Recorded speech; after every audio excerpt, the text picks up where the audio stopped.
This is the Midday News here on Joy 99.7 FM.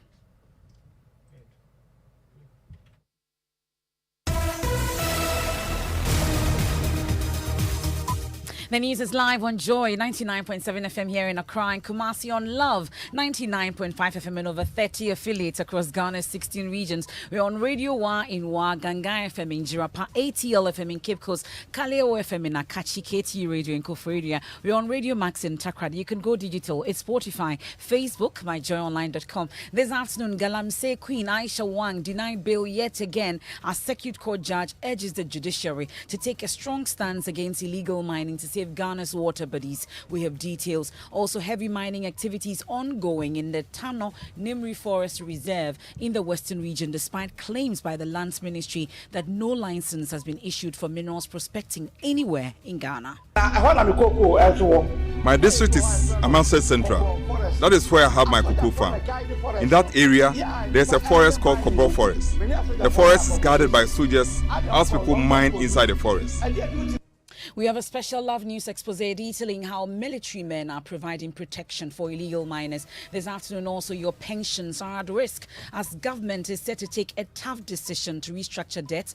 Experts are warning this could have serious implication for local banks. What frightens me is that most of the banks are going to go under. The pension funds, the major pension fund has so much of government bonds, bills and bonds. And if they were going to say, I don't know how, they will continue to even pay the pensioners.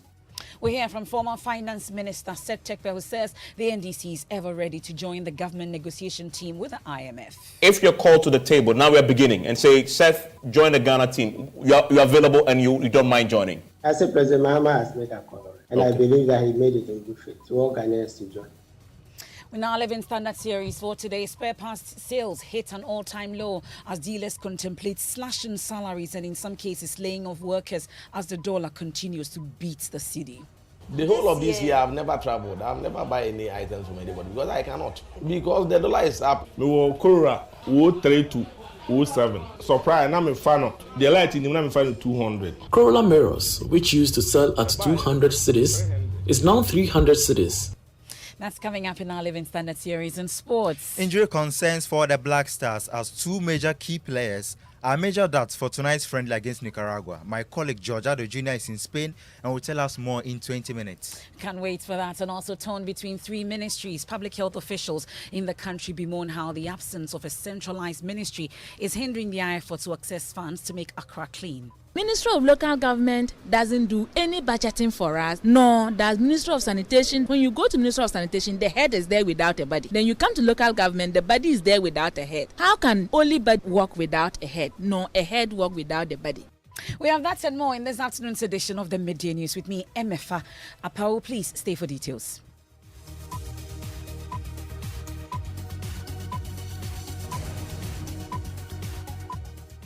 Many thanks for choosing us. We are your home of independent, fearless and credible journalism. We start off from the court, where a Circuit Court judge, Samuel Bright Aqua, is this afternoon making a strong case for the judiciary to take a strong stance against illegal mining. Ruling on a bail application for lawyers for Galamsey Queen Aisha Wang, Justice Aqua said the future of the nation is under threat. He indicated that the accused will therefore remain in police custody as investigations continue. Ms. Wang and three others are accused of engaging in illegal mining and engaging in the sale of minerals without a license. They have all pleaded not guilty but remain in police custody. Court correspondent Joseph Akable just jetted out of court and joins me in studio with the very latest. Joseph, let's talk about how lawyers for the Chinese nationals question the work done by prosecutors. Mr. Nkrabie specifically, he had some concerns about the fact that this was the third court hearing and investigators were still saying they are investigating the matter. His argument was that in terms of someone mining without a license, if they were to question them, they'll be able to know whether they have a license or not. And so he said he doesn't understand why it's taking too long for them to investigate. He again pointed out that none of the accused persons were arrested at a mining site and that they were arrested at homes. And so he does not understand even what the evidence is against them, for which reason it's taking them too much time to investigate. Well, the prosecutors had some concerns too. They made a point that investigations have so far revealed that the accused persons entered the country illegally.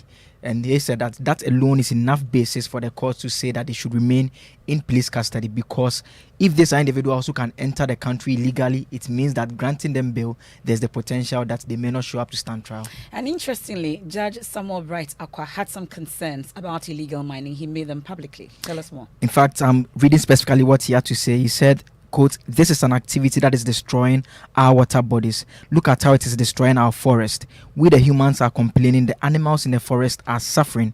It's very sad. If we should allow this to go on, Ghana Water says we will soon have to shut down their machines and we'll have to import water to drink. The courts and everyone must take a strong stance. A1 especially, that is Aisha 1, how she entered the country, she can't even tell. If I grant bail and tomorrow the case is called and she can't be found, what happens? The motion for bail is refused," end quote. And what's been the reaction to this judge's comment?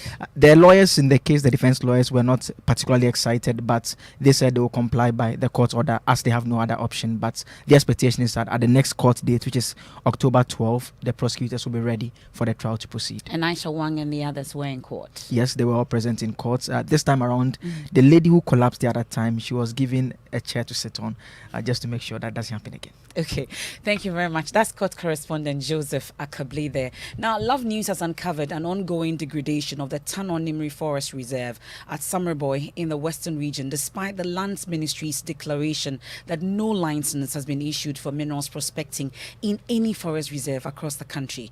Love News can confirm large portions of the reserve, estimated at about 12 football fields, have already been destroyed by mining linked to Akunta Mining Limited. The expose on the current pillaging of the Tano Nimri and Apamprama Forest Reserve is part of a Joy News documentary by Erastus Asaridonko. Here are excerpts of Destruction for Gold.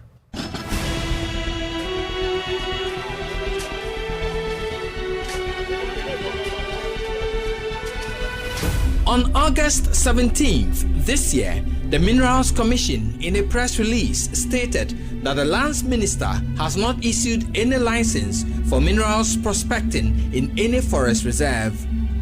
The release, signed by Chief Executive Officer of the Commission, Martin Aisi, referred to a letter by Akunta Mining Limited dated August 8, 2022, which was an application for an entry permit to enter the Tano Nimri Forest Reserve at Samreboy in the Western region.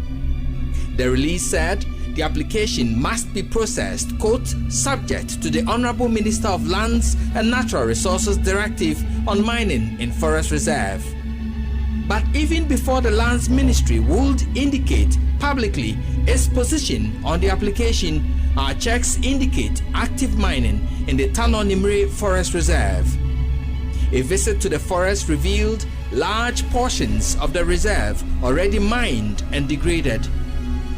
This drone footage taken few days ago shows active mining linked to Akunta Mining Limited under the protection of armed personnel.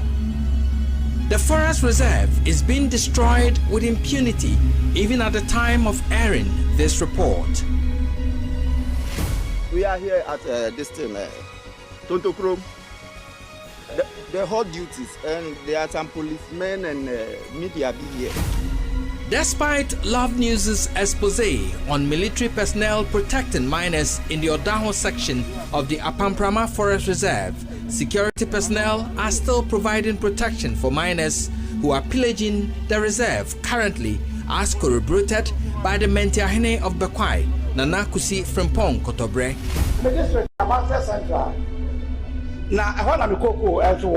My district is Amansett Central. That is where I have my cocoa farm. In that area, there's a forest called Kobo Forest. The forest is guarded by soldiers as people mine inside the forest. I had a confrontation with the soldiers. They said they are on duty. What kind of duty is being held in the forest? Ministers and people in government are the ones protecting them. Because I can't hire military men, if I could, I would ask them to accompany me to the farm to weed.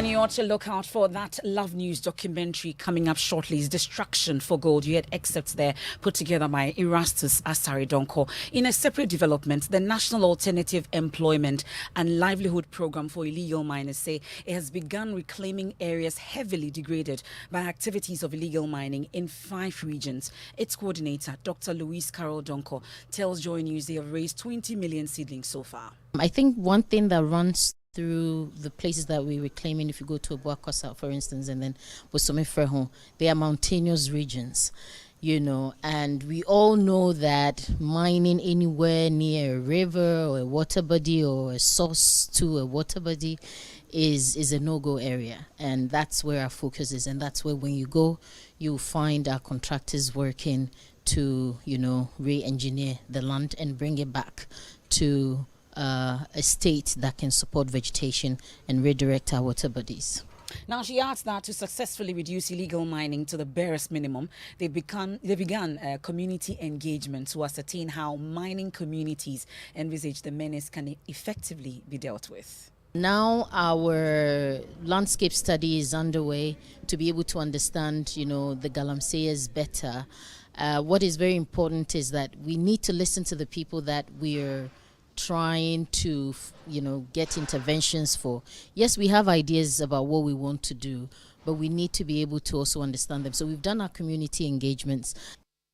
That's coordinator of the National Alternative Employment and Livelihood Program for Illegal Miners, Dr. Louise Carol Donko. Now, let's talk about the economy now, because there's a grim prediction that pensions will be one of the worst affected if government goes ahead to restructure domestic debt as part of reaching a deal with the International Monetary Fund. The fund has made debt restructuring a precondition to finalizing any program with Ghana, given the country's current unsustainable debt levels. Speaking on PM Express Monday evening, banking consultant Dr. Richmond Etiahene warned that restructuring domestic debt will be catastrophic for local banks and will affect pensions. He urged government to consult broadly to reach a less painful agreement. Productive supporting the economy, we chose to use the lazy bank approach, as you said earlier. Now the consequences is very high. What frightens me is that most of the banks are going to go under, because you said in some regulatory financial stability. In some other jurisdiction, they have funds to support the capital. Now you're going to follow on the shareholders to come and support something that has gone bad, which is not their fault. Then the banks are going to be in serious trouble. So the banking sector is going to face a huge challenge. If you look at what is happening, we're in that's why I like your argument, your discussion. There must be a serious transparency. I would have called so many people to discuss this issue because it's going to affect everybody in this country. Meanwhile, the National Democratic Congress say they are ever ready to assist government with the talks with the IMF. According to former Finance Minister Seth Tekpe, the party stands ready to contribute in reaching a broadly acceptable deal, given that such a deal would transcend governments. My former president called for a national dialogue. We did a national dialogue at Senchi. So I'm with my president on that point, that the problems require all Ghanaians at the table. We did it. That's what Senchi was all about. We did it with Labour and others. That's what and Takrady were all about. So it is not new, to me, and I benefit. They remember out of that process. It was even said that because of homegrown, I was resisting going to the fund. Right? Yeah. If you're called to the table, now we're beginning, and say, Seth, join the Ghana team. You're available and you don't mind joining. I say President Mahama has made a call, and I believe that he made it in good faith to all Ghanaians to join. That's former Finance Minister Seth Tekpe. Well, his former deputy also, and now the minority spokesperson on finance, Dr. Kaisa Lato-Forsing, is claiming that the International Monetary Fund is demanding that government adds ESLA, Get Fund bonds and Sino-Hydro to the public debt stock. We have more details on that later. But right now, let's get some more information from the IMF discussions with government. Presidential Affairs correspondent Elton Brobe has been monitoring that meeting for us. Joins us in studio with details. Elton, what more are we learning? So what we are picking is that forming the basis for this discussion is a government comprehensive post-COVID-19 economic program. And that is what government has put before the IMF. And government is hoping to secure at least $3 billion to help with balance of payment. Now, we are picking some information. For example, we are being told that our balance of payment deficit has moved from $935 million in March to nearly $2.5 billion as at the end of June. So there's a huge gap that requires some money to fill it. Now, even though government is seeking $3 billion, we also been told that government is hoping to access or apply to two programs of the IMF, Extended Credit Facility and Extended Fund Facility programs. Now, let me just explain the two. Please. So for the Extended Fund Facility, according to the IMF, it is to provide assistance to countries experiencing serious payment imbalances because of structural impediments or slow growth and an inherently weak balance of payment position. And the Extended Credit Facility provides financial assistance to countries with protracted balance of payment problems. At the start of the discussion, government was hoping to just access one point, not the Extended Credit Facility.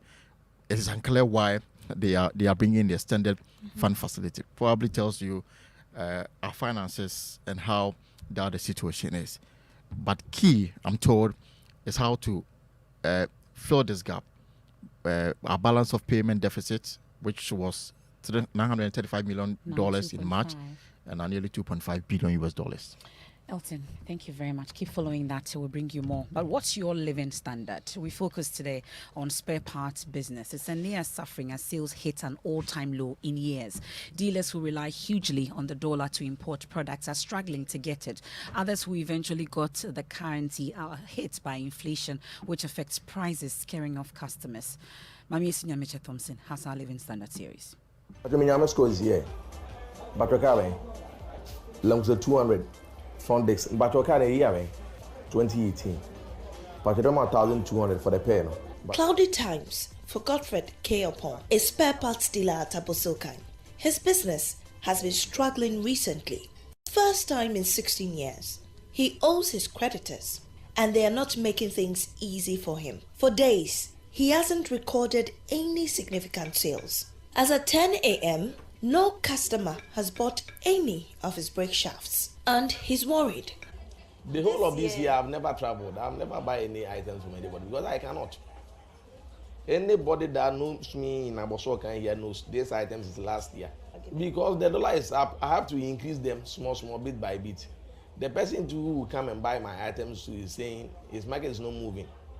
So he need it, but he cannot afford it to buy. You understand? So the market is choked from morning 6 till this time around. I should have at least get like almost 5 customers at a go, but it's almost 10 now, not even each customer. If the city continues to fall against the dollar, which makes the cost of spare parts more expensive, Godfrey says he may be forced to lay off some workers or further slash wages. One of his employees, Edward, says the cut in wages is affecting his family.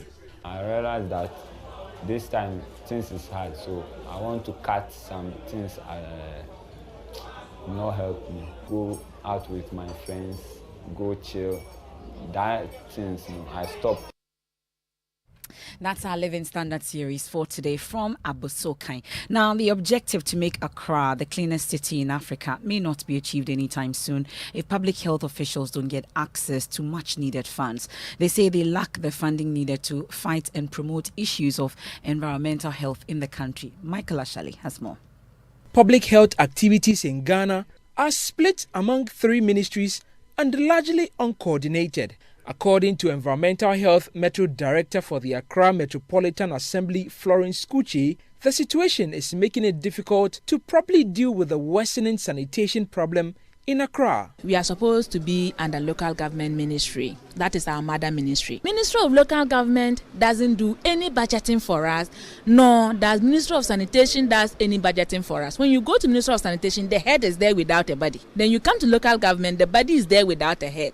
How can only body work without a head, nor a head work without the body? So as time is going on, if care is not taken, the name environmental health is going to phase out. Without a supervisory agency, the aim to make Accra the cleanest city in the sub-region will remain on paper. Director of Waste Management at the AMA, Ninoy Norte, explains why. Now we are torn between 3 ministries and we become orphans. Then comes the sanitation ministry also. Yes, they are in charge of sanitation. then MESTI will also come and say, yes, we are also in charge of electronic waste management and then plastic waste management. So now you see the three mothers, so to speak. When we need logistics, like vehicles, you can't walk in the rain. Lecturer at the Accra School of Hygiene, Michael Afodofe, is asking Parliament to pass the National Health Sanitation Bill. According to him, the bill, if passed, will resolve issues of supervision and greatly sharpen the focus to deal with sanitation. I was calling for us to all join our voice together on the advocacy for us to create the National Sanitation Authority. Well, let's stay on matters relating to health. And there's been a sharp rise in COVID-19 cases in the Greater Accra region, with authorities worried the situation may worsen if urgent steps are not taken. Regional Health Director Dr. Charity Sapong made the revelation at the ongoing meeting by the Greater Accra Regional Coordinating Council. I'll take you live there shortly. But in the Ashanti region, though, there have also been no case of COVID-19 in 2 months. So what's really accounting for the rise in cases in the Greater Accra region? Michael Ashale is at the Regional Coordinating Council meeting. He joins us live on the line. Michael, what exactly are the details as put out by Charity Sapong? Great. So, Emefa, she lets us know that as at now, we have more than 300 active cases, most of which were recorded in just last 2 weeks. So she's really concerned about what really is happening. Again, she puts out statistics on the number of vaccinations that we've seen. And vaccination is supposed to help us to bring down drastically the number of active cases.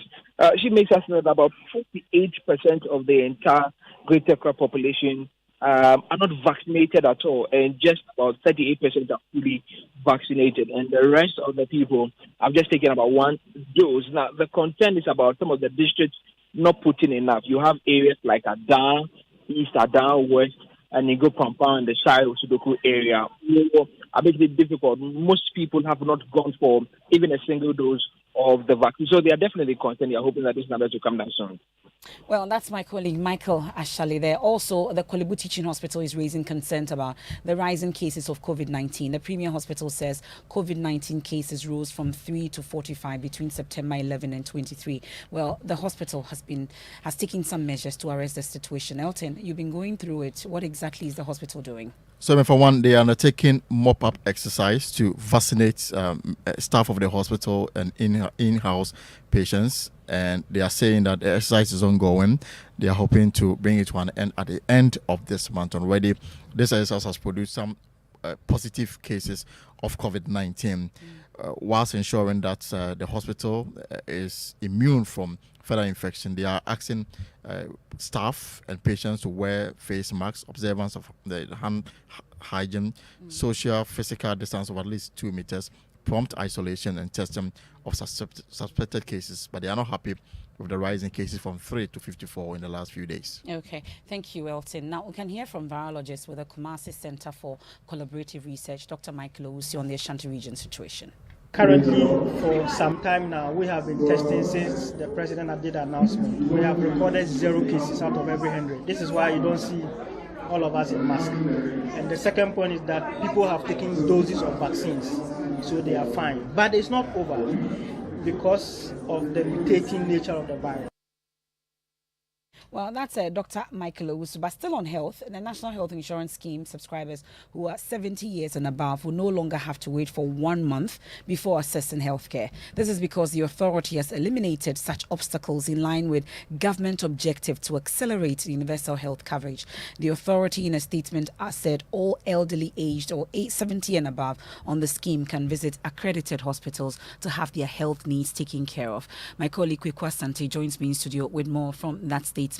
Kweku, what more is the authority saying in the statement? So this statement says that in line with government's objective to accelerate the attainment of the universal health coverage and bridge the access in inequity gap, the governing board and management of the National Health Insurance Authority announces that the introduction of instant healthcare for all persons aged 70 years and above across the country. The policy eliminates the 1 month waiting period for all subscribers aged 70 years and above to the National Health Insurance Scheme. So from 6 p.m. Monday, September 26, all the elderly aged 70 years and above who register onto the scheme can visit accredited NHIS hospitals and all their health needs will be taken care of. This is the Midday News here on Joy 99.7 FM. We've been talking about Galamsey Queen Aisha Wang denied bail yet again as Circuit Court judge urges the judiciary to take a strong stance against illegal mining to save Ghana's water bodies. We've been talking about our living standard series as well and the state of our economy. When we return, we'll have more here on the Midday News with me, Emefa Apawu. Please stay.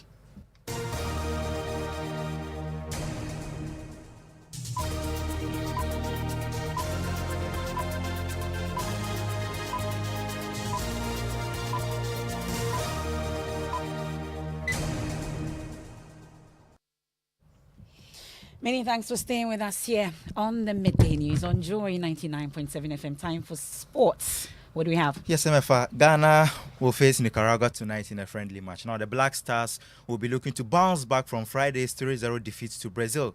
But head coach Otoado has some injury concerns to deal with ahead of kickoff. My colleague George Ado Jr. is in Spain and has the latest on team news. The Black Stars medical team is sweating over the fitness of right back Tariq Lamptey, defender Alexander Jiku, and winger Kamaldeen Sulemana ahead of the friendly against Nicaragua tonight. Tariq Lamptey and Alexander Jiku did not train yesterday because there were concerns going into the training session. Kamaldeen Sulemana, who was in action in last night's training, appears to have picked up a slight knock. Now the trio need to pass a late fitness test or will miss Ghana's second pre-World Cup friendly. Remember, Ghana lost 3-0 to Brazil at the weekend, and Coach Otoado is looking to make some amends with a well-refreshed squad at the Francesco Ortiz Carrasco Stadium at 6 p.m. Ghana time in Loca, Spain.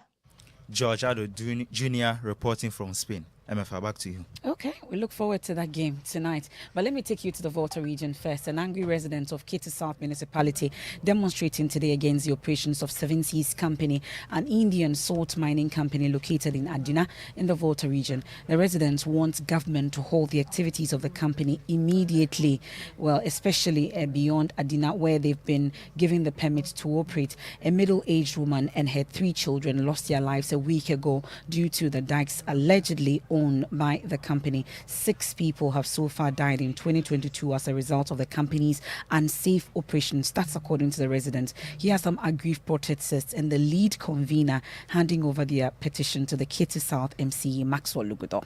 People are dying, so we are calling on all those who matter.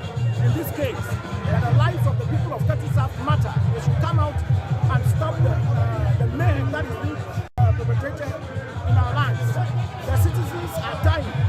The activities of the services is destroying the livelihood of the people. So we are calling on them to give us that life that we have as a people. We are out here to tell the government, to tell the municipal assembly, and to tell the Seven Seas Company Limited that what they are doing, they are killing us. And we don't want our leaders to betray us.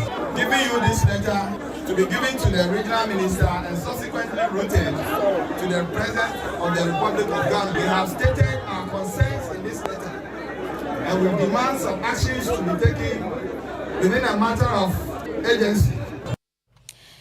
Protesters there in the Kitty South Municipality. I must add that we've tried to make contact with the Seven Seas Company Limited. So far, it's been unsuccessful. The Inspector General of Police is coming under heavy criticism from some journalists for his latest directive, which they say is starving them of much-needed information. In June this year, the IGP, Dr. George Ekufudampare, directed all public affairs officers of the police service as well as regional commanders to cease granting interviews or issuing press releases on any matter within their jurisdiction to the media. The rationale for the directive is unclear, but some journalists are kicking against it. Here's the editor of the Daily Guide newspaper, Fortune Alimi. It's very unfortunate, the decision by the IGP to ban the regional PRs or the regional communication officers of the police administration from talking to the media, because you cannot centralize information. Information is precious and it's time-bound. So if the moment you centralize, it takes time for media to have access to the information. And that is what is creating problem in the regions. So the police should just allow the regional PROs to disseminate information.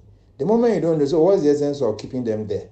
Then they should redeploy them from the role instead of centralizing everything. And I'm sure, because I quite remember When the Daily Guide published it, or Daily Guide Online published it, the same IGP was complaining that it wasn't like that. But the chicken has come home to roost. It has turned out that that is what is happening, and the people are complaining, the journalists are complaining. So it's better for the IGP to lift that ban. It's unnecessary. You can't centralize everything.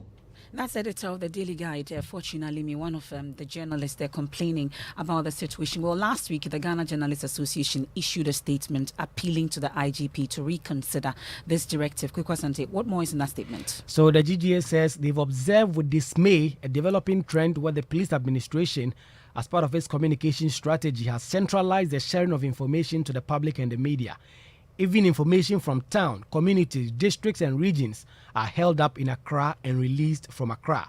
In view of some above reasons that they enumerate, saying that it is hampering the work of journalists, the GGA is calling on the police administration to rescind its decision to centralization of information in the interest of the public. This statement is signed by Albert Kwabena Jumfor, president of the GGA. And that's how we end today's edition of the Midday News here on Joy 99.7 FM, also on Love 99.5 FM in Kumasi. There's more when you log on to myjoyonline.com. Government to face difficult refinancing options in repaying maturing T-bills. Also, Nicaragua won't be as tough as Brazil. That's according to Otuado, not me. Living Word with Pastor Mensa Otabil is up next. I am Emefa Apawu.